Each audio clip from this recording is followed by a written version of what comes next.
lived in South Africa, in this little town called Port Edward. There was this famous little beach that people told us about that I hadn't been to for years and years and years, and it was almost this thing of folklore. We're in the middle of the African bush, there's a river that runs, and then they told us that there was this valley, really steep-sided valley, and a beach at the bottom of it, with this perfect pool at the bottom.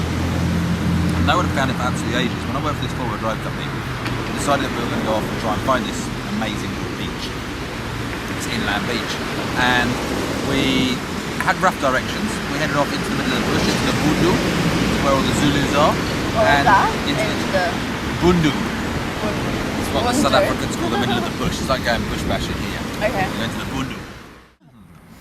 And we took the 4x4s and we drove down these little roads that got less and less and less, and the rivers had been up and the rains had been there, so they washed out loads of these roads. So by the time we'd got there, probably spent half a day.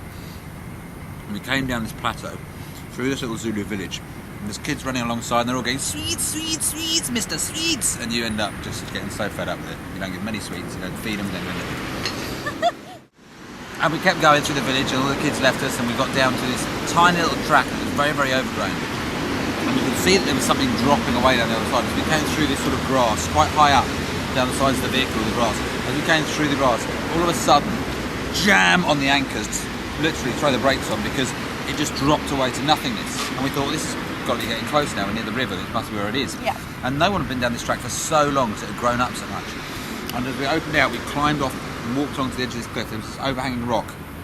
Underneath it was where the river came down. It's called the Mtumvuna Falls, and the river drops down off this steep drop, and it's probably about 50 or 60 feet high. The waterfall drops down all the way down below. You can see this sandy area, really high cliffs all around it, and it was just this amazing beach, and we found it. We've gone out there and found it, and it was cool because you could go rock jumping, so you climb up the rocks, go about 20-30 metres up, jumping in there. It was just one of those places that people knew about it. People hadn't been there for ages, and we got there and found it and discovered it, and it was just one of those little successes. I like those ones.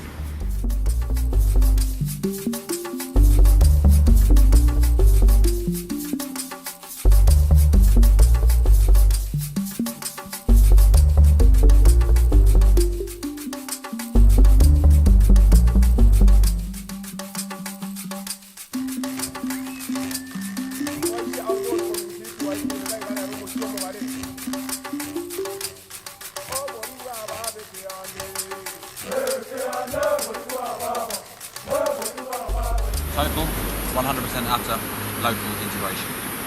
That is the way you find out the latest information, usually some bullshit as well, but some good information, some real information, hidden places. Once they get talking, you share a beer with someone, it's amazing how quickly they open up. But that was one of the big things. Africa was very good for that.